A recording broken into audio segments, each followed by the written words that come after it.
안녕하세요. 교재 220페이지 펴시죠. 교재는 예, 감사합니다.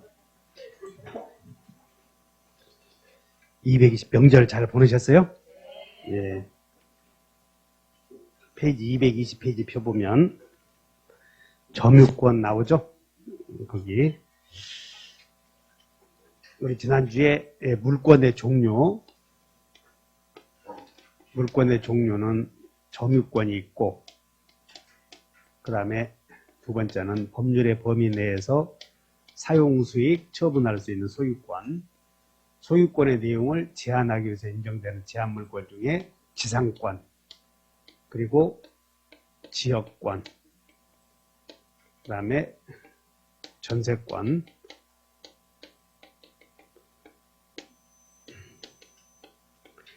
유치권, 그 다음에 질권, 저당권 이렇게 있는데, 물권의 종류는 물권법에서 인정하는 게 8개가 있죠. 근데 오늘은 여기 점유권 하는 거예요. 점유권, 그러면 한번 보십시다. 거기다가 점유권은 그냥 사실상 지배 여기다 하나만 넣어주시면 돼. 사실상 지배. 그 다음에 본권은 뭐냐면 본권. 이걸 본권이라고 그러는데 그 밑에다가 그냥 개념만 하시면 돼. 밑에 2번 봤더니 다이아몬드 2번 봤더니 점유권과 본권 있나요? 그러니까 본권에다 밑줄 그시고 본권은 본권에다 밑줄 그시고 적법한 원인의 존재 이렇게 써놓으면 적법 원인 존재 이렇게만 써주세요. 적법한 원인 존재. 근데 점유권은 사실상 지배하고 있는 경우 원인을 묻지 않는다는 거지. 그래서 점유권은 적법한 원인을 존재하는지 존재하지 않는지 묻지 않는다 그런 뜻이야. 원인 불문. 본권은 원인 있음 없음? 있음. 괜찮은 권리라고 하지 않았어. 남의 땅을 우리가 지금 공부하는 건 갑이 요 토지를 하나 소유하고 있을 때 을이 요 토지를 점유하고 있는 경우, 갑이 소유하는 토지에 대해서 을이 점유하고 있는 경우 을이 점유를 할 수 있는지 묻지 않는다 그 말이야. 그러면 그냥 외관상 봤을 때 인정해주면 점유권. 그 다음에 이제 원인을 따져봤더니 이런 게 있으면 분권 그런 거예요. 원인을 살펴봤더니. 원인의 적법한 원인을 불문하고 인정해주면 점유권. 들어가서 살펴봤더니 등기부에 들어가 봤더니 지상권 있으면 지상권 이런 걸 따지는 거지. 그냥 점유권과 본권 구별을 하시면 돼. 다 같이 본권. 그러니까 본권은 괜찮아, 괜찮지 않아. 그냥 괜찮은 권리라고 하지 않았어, 그냥. 남의 물건을 점유하는 경우 을이 괜찮다, 사회에서는. 근데 법에서는 적법한 원인이 있다, 이렇게 말하는 거지. 다 적법한 원인이 있으면 그걸 뭐라고 하냐면 본권. 더 구체적으로 말하면 소유자는 법률의 범위 내에서 사용가치나 교환가치를 지배할 수 있는데 사용가치나 교환가치를 지배해도 괜찮은 권리가 본권이다 이렇게 배웠던 것이야. 개념만 들으시면 돼. 그럼 이렇게 하시면 되지. 소유권은 본권이다 아니다? 그래 이렇게 하시면 된다니까. 점유권은 본권이 아니야. 있는지 없는지 묻지 않아. 점유권은 그냥 사실상 지배하고 있으면 인정해 주므로 본권이 있는지 없는지 묻지 않는다. 여러분들 책 앞에 놓인 책에 대해서 어떻게 수중에 넣었는지 문제 삼지 않는다니까. 훔쳐왔어도 점유권이 있는 거지. 그럼 만약에 매수했다면 소유권이 있는 거지. 여러분들이 앞에 있는 점유하고 있는 물건에 대해 소유하고 있으면 그것을 본권이다 이렇게 얘기한 거지. 그 정도 하시면 되고. 그 다음에 221페이지 가서 이제 점유가 뭐냐 이제 물어본다고. 점유가 뭐냐. 그러면 221페이지에 그 점유의 요소에 쭉 밑으로 내려가서 판례를 한번 보셔. 판례.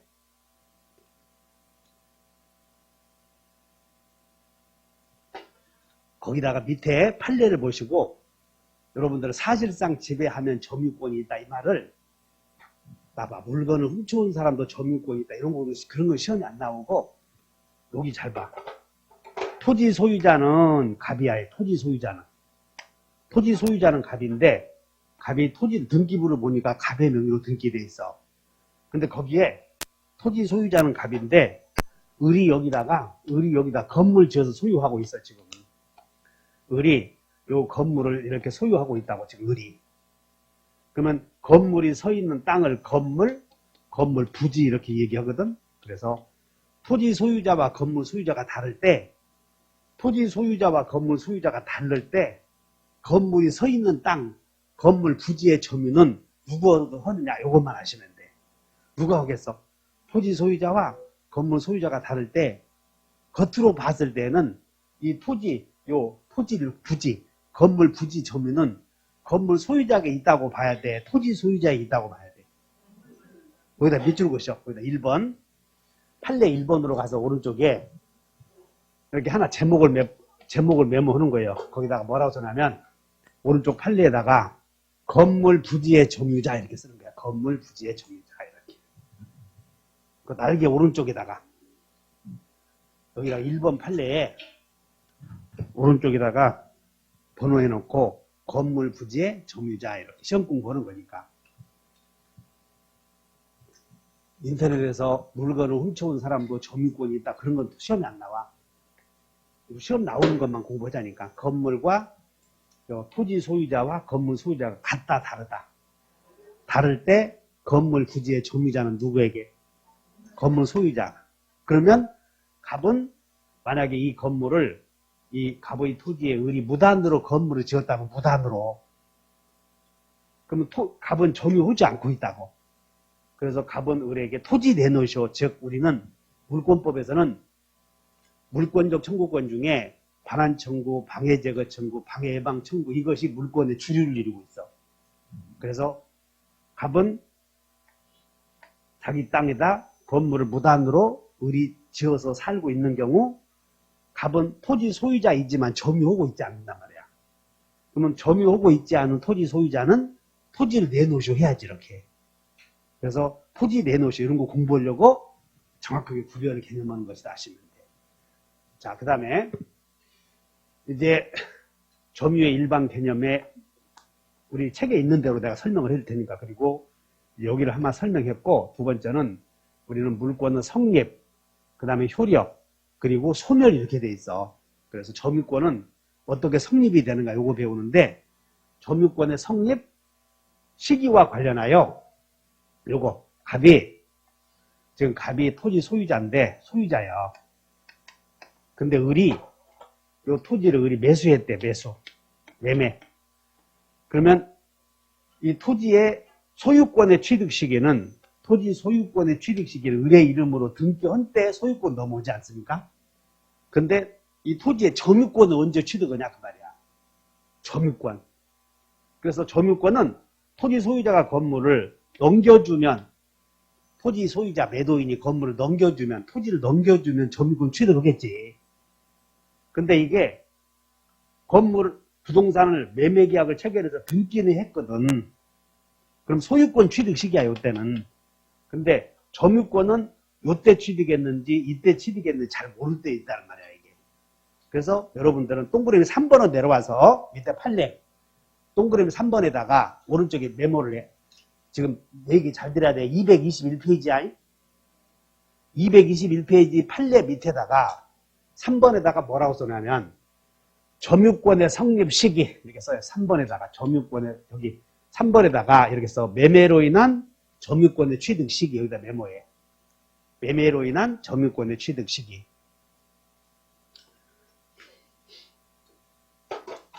갑이 이 토지를 하나 소유하고 있다. 그러면 토지 소유자.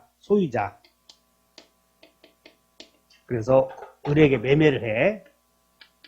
매매를 한다. 그럼 을에게. 그럼 을은 도대체 언제 소유권을 취득하느냐 아니면 점유권을 취득하느냐. 우리의 관심은 소유권 취득 시기를 지금 공부하는 게 아니라 점유권 취득 시기. 소유권 취득 시기는 언제라면 등기했을 때. 근데 점유권은 갑이 이렇게 토지를 넘겨주면 되겠지. 근데 언제 넘겨주는지 모른다는 거야. 지금 그것 때문에 공부를 해. 그래서 매매로 인하여 을이 목적물의 점유에 대한 취득 시기는 언제 넘겨주는지 몰라. 그럼 언제겠어? 애매하지? 그래서 등기될 무료배 이렇게 따지는 거야. 등기될 무료배. 밑줄 그으셔봐.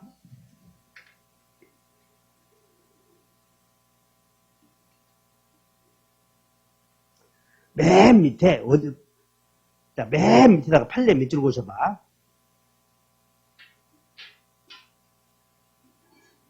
보존 등기 밑줄 그으셔. 보존 등기 맨 밑에다가.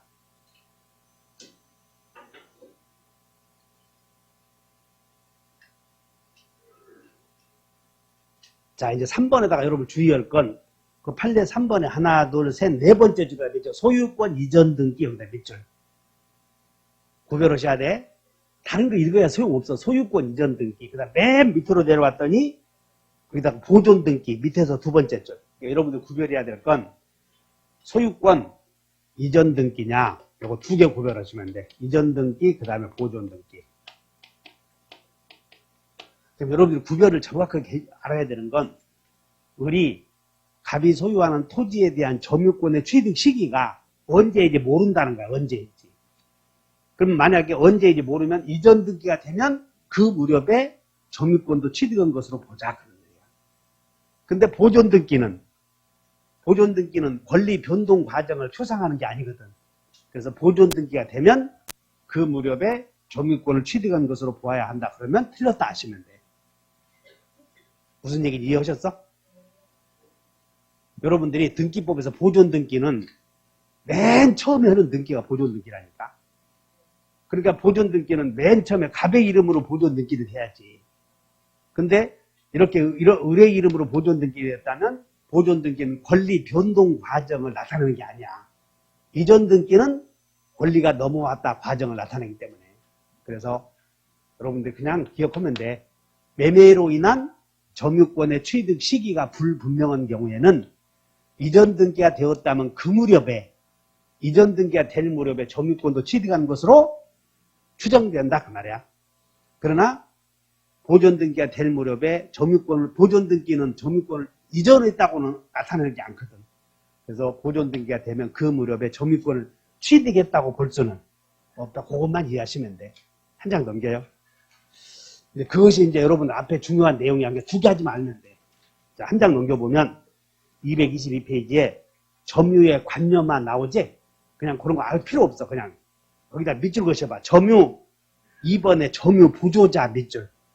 제목에다가 다이아몬드 2번 점유 보조자 밑줄. 그 다음 오른쪽 봤더니 간접 점유자 이렇게 나와. 따라서 여러분들은 간접 점유자, 점유 보조 이렇게 나오면 기억하면 돼. 그냥 글씨로 읽어. 한번 읽어본다. 간접 점유자, 점유 보조자.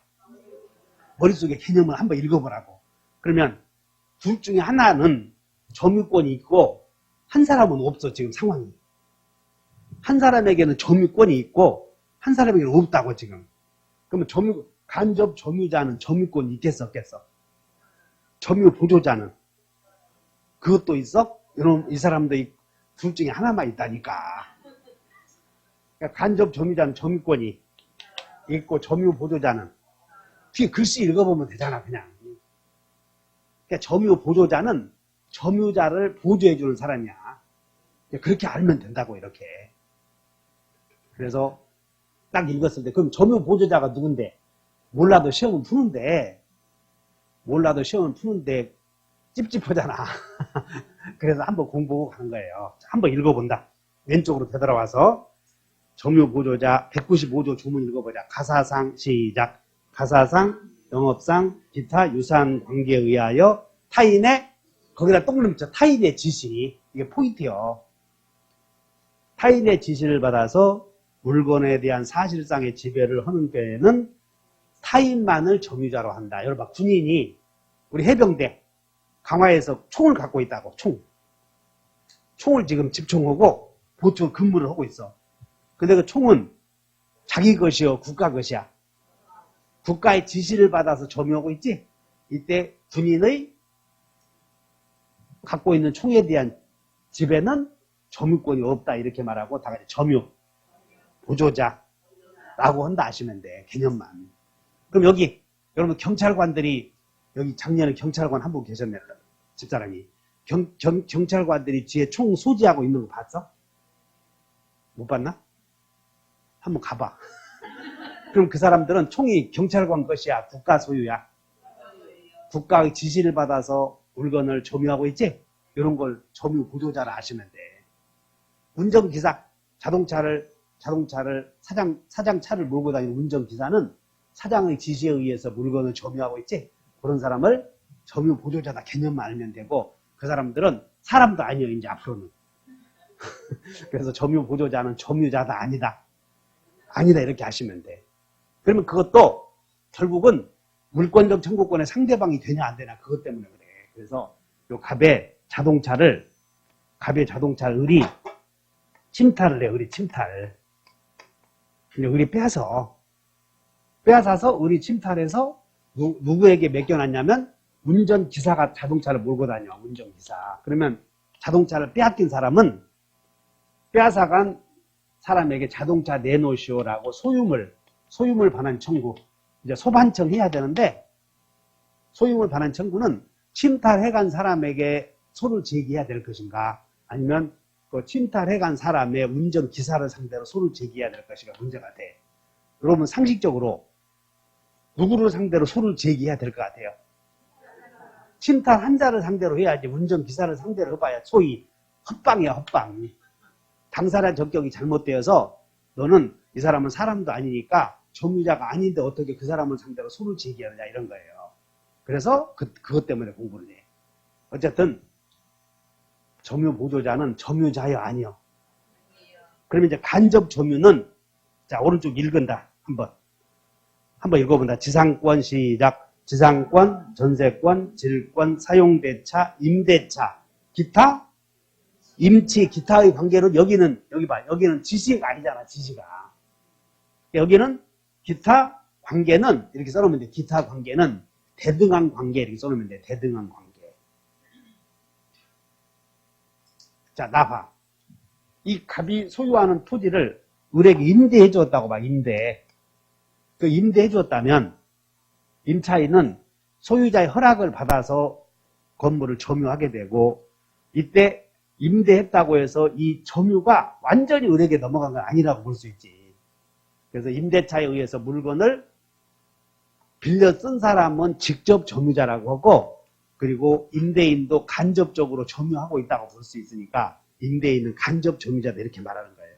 그냥 그렇게 말하면 돼. 다 같이 임대인은 간접 점유자, 임차인은 직접 점유자 이렇게 하시면 된다고. 자, 넘겨 더 보면 안 돼.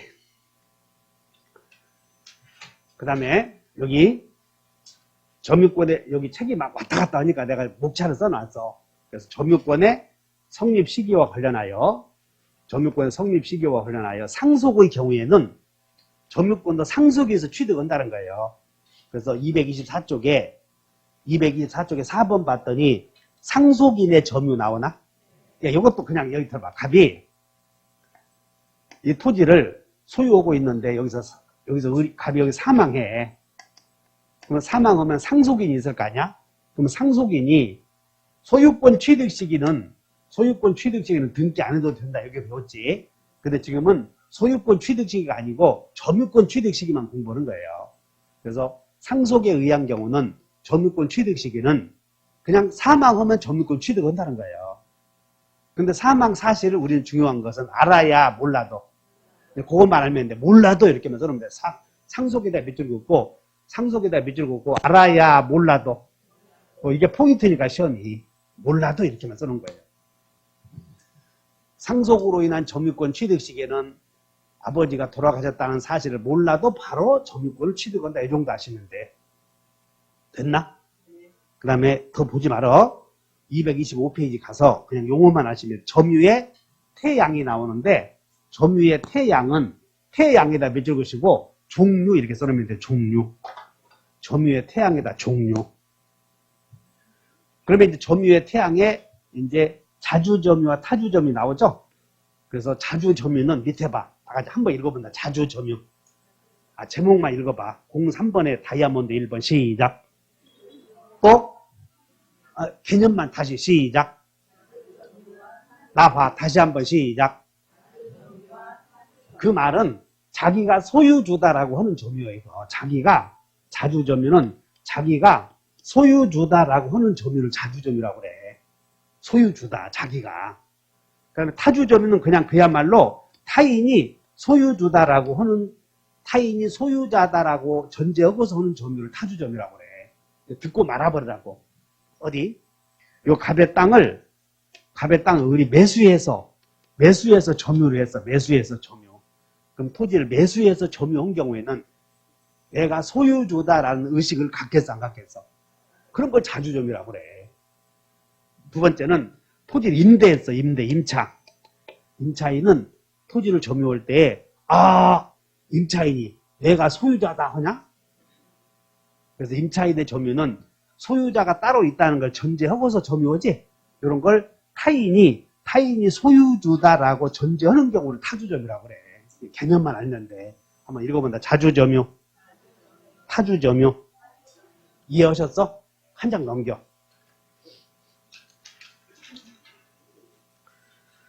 그 다음에 226페이지에 위에서 2번 갔더니, 그러면 자주점유냐 타주점유냐는 판단 기준은 그냥 항상 우리는 어떤 권리를 취득하려거든 권리 취득 원인에 의사표시가 있는 경우와 없는 경우 둘 중에 하나가 꼭 들어가는 거예요.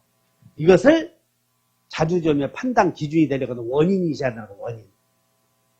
그래서 판단 기준은 그냥 듣고 말아. 민법은 의사표시가 있는가 없는가만 맨 공부하는 거예요. 그러면 이 을이 점유를 할 때 의사표시가 있어서 점유할 때 내가 소유해야 되겠다라는 주관적인 것에 의해서 판단하는 게 아니고 항상 원인에 의해서 판단한다는 거. 원인. 법률의 규정이나 법률 행위라는 원인. 만약에 이 토지를 을이 매수해서 점유했다면 자, 우리는 소유권 있냐 없냐 안 묻는다니까. 지금은 소유권의 유무를 묻는 게 아니고 그냥 점유권만 물어봐. 예를 들어서 이 X 토지 등기부를 보니까 1번 소유자가 갑인데 2번 을이 서류를 위조해서 소유권 이전 등기를 해놓고 자기가 을이 소유자라고 등기해놨어 지금. 근데 3번 이렇게 이전했는데 병이 이렇게 해서 소유자 병이 이렇게 썼을 때 이 을이 서류를 위조한 거야. 위조. 그럼 서류를 위조해서 자기가 소유자라고 등기해놓고 이렇게 병이 팔았을 때는 이 병이 소유권을 취득하려거든 양도인이 권리가 있어야 된다고 하지 않았어? 이건 무효등기니까 이 사람은 소유권 취득 못해 지금 그거 공부하는데. 근데 이게 지금 이 무효등기 명의 을로부터 병이 매매해서 점유를 취득했을 때 등기했을 때 소유권 취득하느냐 그게 관심이 아니라고 지금은. 그럼 이 사람이 점유했을 때 매매를 통해서 점유했으므로 병이 을이 소유자라고 믿고 매매를 해서 목적물을 넘겨받은 점유의 경우 등기를 믿었기 때문에 이 병이 점유를 취득할 때는 소유권이 있다고 생각했겠어? 없다고 생각했겠어? 그러니까 소유권의 유무를 따지지 말고 그 가치만 혼동하면 안 돼?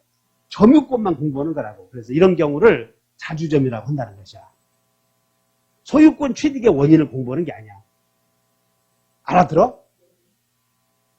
그래서 자주점유냐 타주점유냐는 점유를 하게 되는 원인에 의해서 객관적으로 구별하는 것이지 이 사람이 내가 소유해야 되겠다라고 하는 주관적인 의사에 의해서 구별하는 것은 아니다. 밑줄만 그어.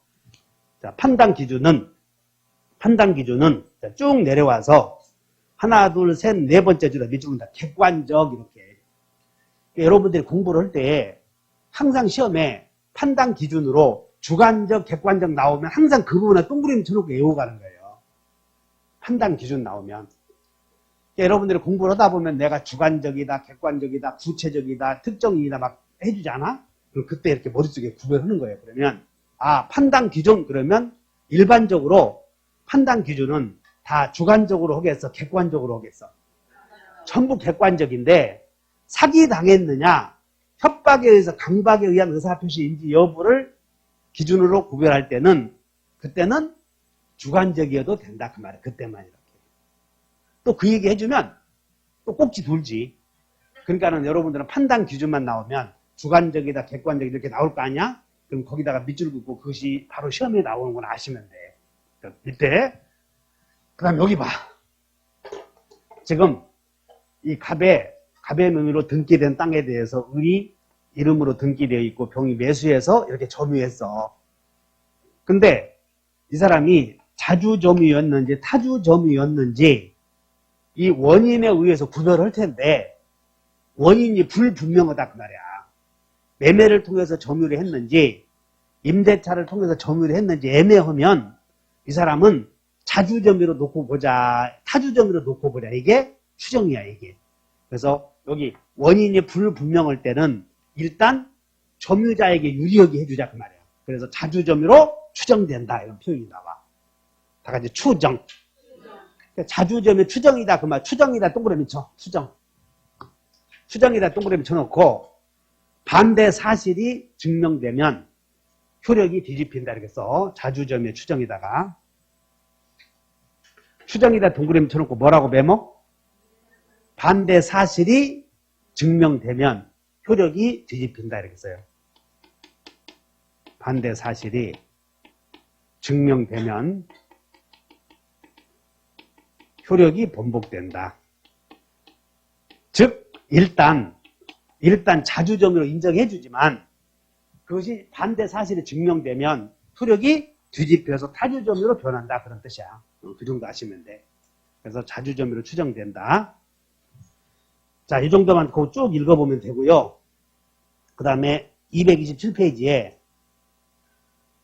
권원의 성질상 자주점유인 경우, 자주점유 인정 여부는 그냥 이렇게 써놓으면 돼. 그냥 매매해서 점유했으면 자주점유야. 매매. 그래서 거기다가 1번 봤더니, 자, 5번에 양가로 1번에 동그라미 1번에 매매계약 밑줄, 매매계약.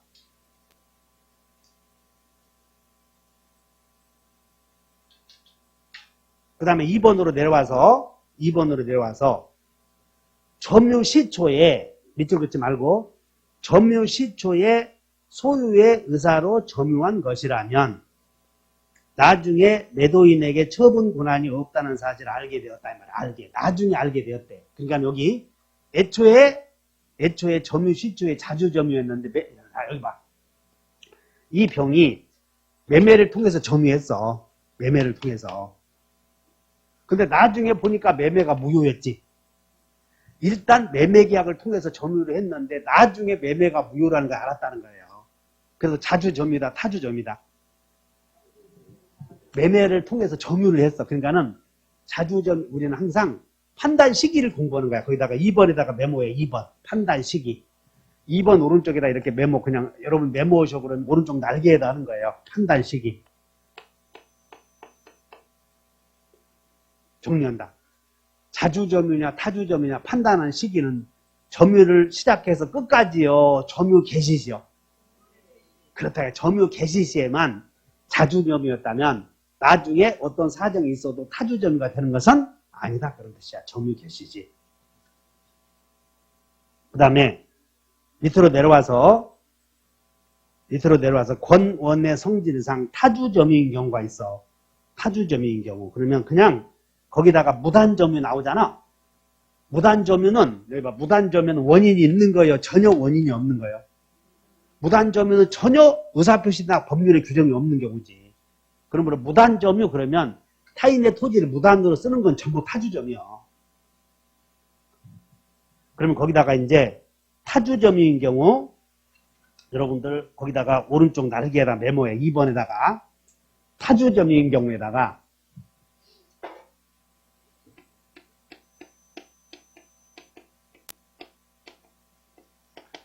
타주점유에 해당하는 경우가 메모 오른쪽에다가 메모 첫째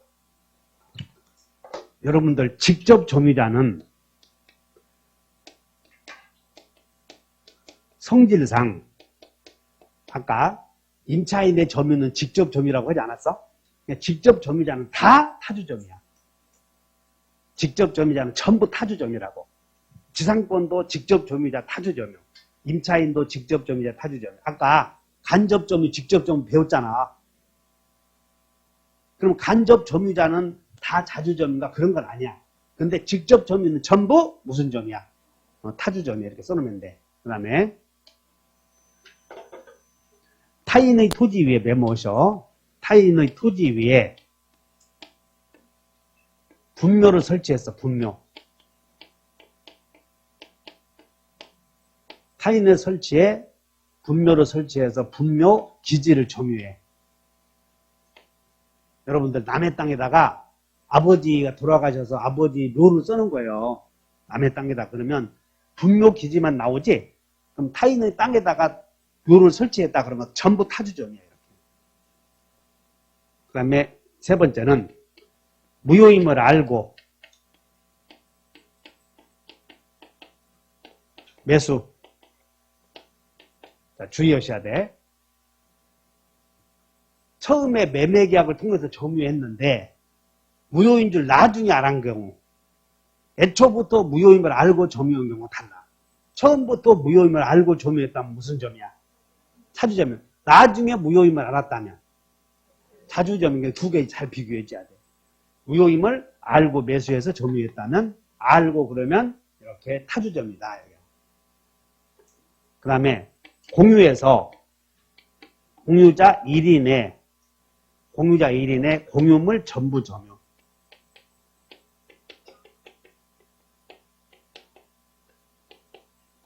공유자 한 사람이 공유물 전부를 점유했대. 그러면 타주점이야. 그 다음에 여러분들 종중 땅을 종손에게 등기를 부탁한 경우, 등기를 믿고 맡긴 사람을 명의 신탁자라고 하고 이름을 빌려준 사람을 명의 수탁자라고 그래. 그래서 명의 수탁자가 종손이야. 종손. 그래서 이렇게 써놓으면 돼. 명의 수탁은 종손에게, 종손이 종중 땅을 점유할 때는 종중 땅을 종손 이름으로 등기해놨어. 그래서 종손이 점유할 때, 내가 종중 땅을 소유하고 있구나라는 의식이 없겠지. 그래서 수탁자의 점유는 타주점이야. 수탁자의 점유는. 그 다음에 매매 대상의 토지의 면적이 등기부상의 면적을 상당히 초과해. 이렇게 씁니다. 상당히 초과한다. 토지를 샀는데 등기부상의 면적과 달라. 매매 대상의 면적이. 그래서 등기부상의 면적을 상당히 초과하는 부분의 점유는, 초과 부분의 점유는 그냥 타주점이다 하면 돼. 초과 부분의 점유는. 이게 이제 이따 써놓고 보자고. 그래서 타주점이다 이렇게 외우면 이게 타주점이다. 이렇게. 이것이 무슨 점이다? 그래서 여러분들 밑에 3번 미안한데 이렇게 일단 써놨지? 그럼 바로 그 타주점인 경우 바로 위에 3번을 봐. 위에 3번. 그러니까 여기 번호는 양가로 5번에 반가로 1번에 동그라미 3번을 보시라고. 맨 위에서. 봤더니 거기에 동그라미 3번에 매매대상 건물 부지의 면적이 등기부상의 면적을 상당히 초과하는 경우 나오나? 그 초과에다 초자 동그라미 치는 거예요. 초과하는 경우.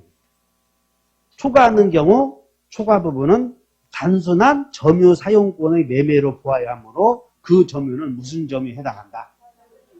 토지를 샀는데 등기부상의 면적은 훨씬 초과한 거예요. 등기부상은 200평인데 넘겨받은 땅은 300평이라고. 그럼 초과 부분의 점유는 무슨 점유다? 타주점이다. 이렇게. 이해하셨나? 그래서 타주점이 이렇게 돼. 일단 직접 점유자는 타주점이고, 남의 토지에다가 분묘를 설치했다면 타주점이고, 그 다음에 애초부터 알고 했어요. 애초부터. 무효임을 알고, 또는 처분 권한이 없다는 사실을 알고, 그 다음에 공유자 한 사람이 공유물 전부를 점유하는 경우 자기 지분을 제외한 나머지는 촉타주점이고, 명의수탁자, 그 다음에 초과 부분 이렇게. 한번 외워본다. 동그라미 쳐놓은 거 외워본다. 직분 알고, 공수초는, 공수처여, 공수초야. 요것만 외우면 돼. 직분 알고, 공수초는 타주점이다. 이렇게. 한 장 넘겨. 한 장. 그럼 여러분들 뒤에, 이제 맨 위에 동그라미 3번 봐. 맨 위에 동그라미 3번. 자, 처분 권한이 없는 자로부터 사실을 동그라미 자 알면서 동그라미 자 알면서 또는 법률행위가 무효임을 뭐하면서 거기도 알면서 그러니까 알면서 하면 그냥 타주점이다 하고 그러면 돼. 처음부터 타주점이다 이렇게. 그럼 동그라미 4번에 타인의 토지 위에 분묘 설치 나오지. 그러니까 타인의 토지가 중요해. 분묘가 중요해. 분자 동그라미 쳐. 그 다음에 5번에 명의신탁에서 그 부동산의 소유자로 등기한 자의 점유가 누구냐면 명의신탁에서 부동산의 소유자로 등기한 자 밑줄 그어봐. 부동산의 소유자로 등기한 자 밑줄. 부동산의 소유자로 등기한 자가 누구냐면 명의수탁자야. 명의수탁자. 부동산의 소유자로 등기한 자가 누구라고?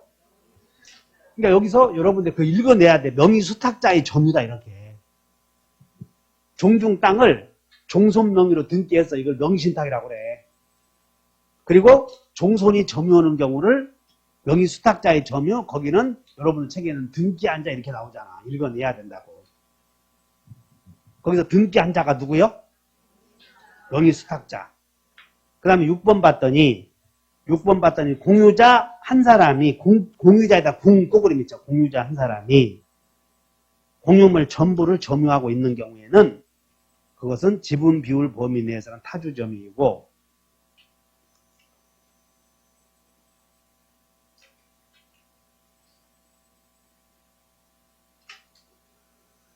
그 다음에 이제 7번 봤더니 잘 봐. 7번 봤더니 무가 건물 동그라미 쳐. 7번 건물. 그리고 부지 동그라미 쳐. 그러니까 여기서 건물을 산 거요, 부지를 산 거요. 무가 건물을 샀잖아 지금. 알아들었냐고? 근데 무가 건물을 사면서 그 부지는 타인 땅이라는 거 알았다는 거야. 그러니까 부지 산 게 아니다 그 말이야. 무가 건물을 샀을 때는 건물만 놓고 보면 자주점이지만 지금 건물의 점유를 물어봐. 땅의 점유를 물어봐. 그러니까 그거 구별하면 돼. 땅의 점유는 땅을 산 거 아니요. 땅을 산 거 아니라고. 그래서 거기에 그 부지가 타인의 소유임을 알면서 점유를 개시한 경우에도 역시 자주점유는 아니다. 그 말이야. 토지의 점유를 물어보는 것이야. 토지의 점유를. 여기까지 이해 갔나? 자, 그러면 이제 전환이 나오는데 전환은 뭐냐면 바뀌는 거예요. 바뀌는 거. 그래서 자주점유에서 타주점유로 전환. 타주점유에서 자주점유로 전환. 이거 물어보는 거라고. 그래서 일단 여기 봐라.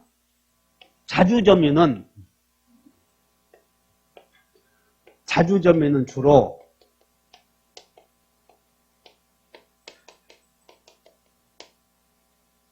대부분이 매수 점유가 자주점이요.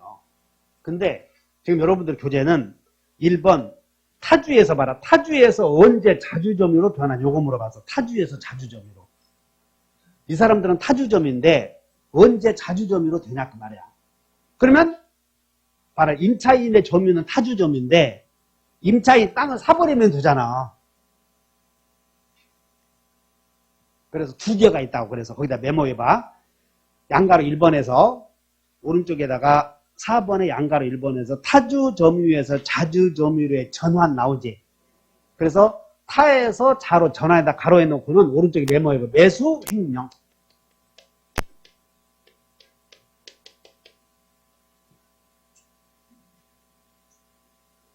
매수 횡령. 직접 점유자가 토지를 사버리면 자주점유자가 된다는 거야. 임차인이. 그 다음에 여러분들 횡령이라는 말이 안 나와 있는데 잘 들어야 돼. 자, 4번에 방가로 1번에 동그라미 1번 봤더니 타주 점유자가 새로운 원인에 의하여 소유의 의사를 가지고 점유를 시작하거나 거기다 밑줄 그어봐.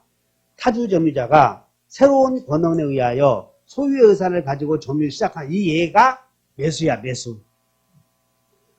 그 다음에 자, 타주 점유자가 타주 점유를 하게 한 자에 대하여 소유의 의사를 표시. 밑줄 그죠? 소유의 의사를 표시. 소유의 의사를 표시해놓고 거기다가 횡령 이렇게 써버려. 횡령.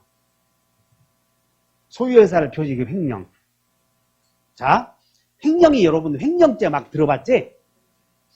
타인의 재물을 보관한 자가, 잘 들어, 내가 은행 직원에게 은행에서 고객들이 돈이 들어오면 그걸 네가 보관하라 라고 위임을 해. 은행 네가 돈 고객들이 오면 그래서 타인의 재물을 보관한 자, 이 사람들이. 우리 학원 팀장이 학원에서 돈이 들어오면 책 있지? 책 들어오면 타인의 물건을 보관하고 있잖아. 근데 지가 지 이름으로 팔아서 돈을 가져가 버리는 거 횡령이라고 그래. 횡령이 뭐라고? 다 같이 타인의 재물을 보관한 자가 맡긴 사람의 의사에 반해서 처분해버리는 걸 횡령이라고 그래. 타인의 재물을 보관한 자가 신탁자의 의사에 반해서 처분해버리는 경우를 뭐라고? 횡령. 그럼 횡령죄로서 가서 감옥 가는 거예요. 그러니까는 이렇게 생각하면 돼. 책을 보관한 자가, 학원의 책을 보관한 자가 지 이름으로 팔아서 돈을 챙겨버리는 경우. 그러면 그때는 뭐가 된다? 자주점유자가 된다, 그 말이야. 그래서 거기다가 밑줄 그시고, 자, 동그라미 1번에 타주점유자가 타주점유를 하게 한 자에 대하여 소유의 의사를 표시했다, 이렇게 나오잖아. 그게 얘가 뭐라고? 횡령, 이렇게. 자, 이제 정리했네. 자, 여러분 다 타에서 자가 된다. 매수 횡령. 요것만 외워놓으면 돼. 타에서 자가 된다. 이게 매수 횡령. 이렇게 하면 밑줄 그시고, 그 다음에 229페이지. 그러면 언제 자주점유자가 언제 타주점유로 변하냐, 요거야, 이게. 그럼 거기다 메모에, 맨 위에 가로에 넣고, 자주점유에서 타주점유로 전환되는 경우, 이게 매수에서 자주점유였어. 근데 자기가 매수에서 점유하고 있는데 자주점유였는 그것이 경매로 넘어가 버리는 거예요. 그래서 거기다가 메모에 봐. 경락 등에서 경락. 경매로 내가 매수해서 토지를 점유하고 있는데 경매로 다른 사람이 사갔어. 그러면 경락되는 순간 타주점유로 변한다는 거예요. 경락 이렇게. 그 다음에 계약을 해제. 메모 해제. 매수했는데 갑의 땅을 우리 매수했어. 근데 매도인이 계약을 취소하거나 해제해버린 거예요. 그럼 해제하는 순간 그때부터는 타주점유로 변한다는 거예요. 그 다음에 대금 모두 수령. 매도인이 토지를 팔아서 돈을 다 받고도 점유하고 있어, 지금. 자, 매도인이 토지를 팔아서 돈을 다 받고도 매수인에게 안 넘겨주고 점유하고 있다니까. 알아들었나? 건물을 판 사람이 돈 다 받고도 안 넘겨주고 있어, 지금. 돈 받았으면 넘겨줘야 되잖아. 근데 대금을 모두 수령하고 있으면 그때부터는 타주점유로 변한다는 거예요. 대금을 모두 수령해서 그 내용이 거기 나와 있어. 이해 갔나? 그 다음에 거기다가 패소 확정.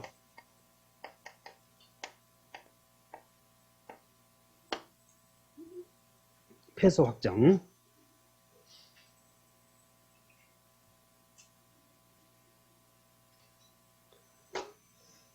자, 한번 외워본다. 자에서 타가 된다. 경해, 수패. 그래서 여기서 자주점유에서 타주점유로 전환되는 거 경락, 해제, 대금 모두 수령, 그 다음에 소유자가 제기한 소에서 패소 확정이 이렇게 되면 돼. 그리고 아까 타주점유에 우리 공부했지? 다 같이 직부 날고, 무슨 처? 공수, 초여, 처여, 초과 부분의 점유. 이런 것들은 자주점이다, 타주점 다 안 외워놓으면 이거 시험 틀려버려. 한번 외워본다. 자에서 타가 된다. 그러니까 내가 매수해서 점유하고 있으면 자주점이요. 근데 그게 언제 타주점유로 변하냐면 내가 매수해서 점유하고 있는 땅이 경매로 넘어가. 아니면 경매. 그래서 경락대금 납부하는 순간 소유자가 바뀌어버린 거지. 그러니까 그때부터 타주점유로 변한다는 거예요.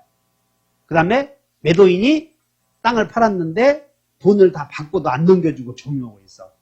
대금 모두 수령 이런 것들. 그래서 또 을이 요 땅을 샀는데 갑으로부터 계약을 해제당한 거야. 해제.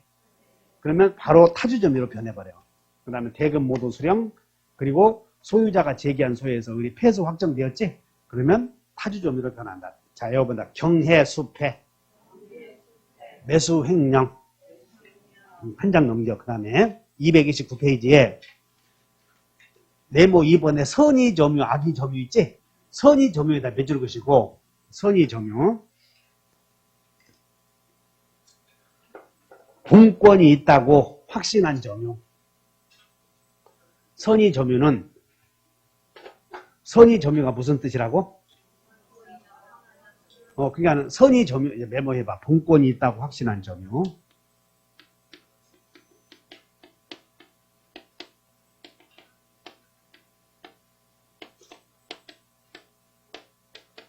그러면 선의 점유는 본권이 있다고 확신한 점유라고 한다면 실제로는 본권이 있는 것이야, 없는 것이야?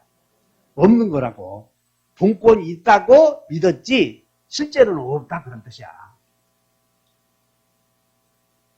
그러면 선의 점유는 그럼 언제 악의 점유로 변하냐면 이제 거기다가 선의 점유에다가 이렇게 써놓으면 선의 점유에서 여러분 책에 선의 점유 그리고 거기다가 악의 점유 나오잖아. 이게 메모해버려. 선의 점유, 여러분 책엔 악의 점유인데 무슨 얘기냐면 선의 점유자가 언제 악의 점유자로 전환되냐 그런 뜻이야. 그래서 자 여기 봐. 선의 점유는 사실은 본권이 있어요, 없어요? 없죠. 그럼 본권자가 물건을 점유할 권리가 있는 자가 선의 점유자에게 물건 내놓으실 거라고. 그럼 선의 점유자가 버티거든. 그럼 선의 본권자가 소를 제기해, 소를 제기. 그럼 소를 제기하면 패소할 거라고. 그러면 소를 제기해서 패소했을 때 패소한 때부터 악의 점유자로 변한다면 본권자에게 피해가 있어. 그래서 선의 점유자는 소 제기, 그다음 패소 이렇게 나오면 딱 중간이야, 중간 이렇게. 그래서 선의 점유자는 본권에 관한 소에서 패소하면 패소한 때부터 악의 점유자로 변한다면 계속 버틸 거라고. 그래서 소 제기 시부터 악의 점유자로 간주돼 버려 이렇게. 자, 여기 본다. 선의는 제기시 오른쪽에 메모에 2번 오른쪽에 날개에다가 오른쪽 날개에다가 선의 점유자는 자 선의 점유자는 언제 악의 점유자로 간주된다. 요거 물어봐. 선의 점유자는 언제 악의 점유자로 전환이 돼? 소제기시요 패소 확정시야? 요거 물어보니까 소 제기시 또 패소 판결 확정시 이렇게 물어보면 헷갈리니까 주의하셔.